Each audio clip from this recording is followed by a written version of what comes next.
भाइ बहिनीहरू, आज क्लास 9 र 10 को एसई इक्जामसँग सम्बन्धित आजको यो प्रश्न रहेको छ।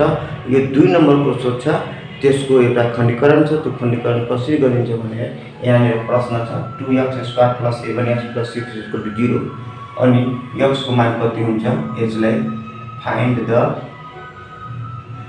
Value x। त्यसलाई हामीले फर्स्ट इन्टु लास्ट गरौँ 2x² + 4x + 3x + 6 बराबर 0। दुवैमा कमन लिनु, यो दुवैमा र यो दुवैमा कमन लिनु पर्यो। तो 2x कमन लिहाल्छु भने के भन्छ x + 2 2 दुना 4x भइहाल्यो अनि प्लस यसमा 3 कमन लिहाल्यो भने x + 2 = 0। फेरि यो र यो दुवैमा फेरि कमन लिनु पर्यो। त्यसकारण दुवैमा कमन लिँदाखेरि x + 2 एउटा अनि बाँच्यो एउटा 2x प्लस एउटा 3 बराबर 0।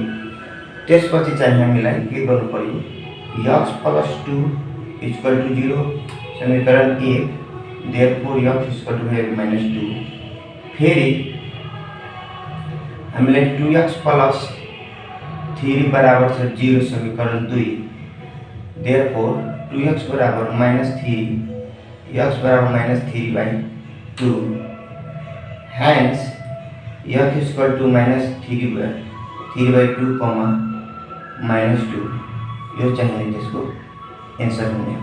यसै तपाईँ बनाउन सक्नुहुन्छ। यदि भिडियो मन पर्यो भने लाइक गरिदिनु होला। यदि च्यानलमा तपाईँ नयाँ आउनुभएको छ भने सब्स्क्राइब गर्नुहोला र यस्तै प्रकारका तपाईँलाई भिडियो चाहिन्छ भने बेल आइकन थिचेर नभुल्नुहोला। धन्यवाद।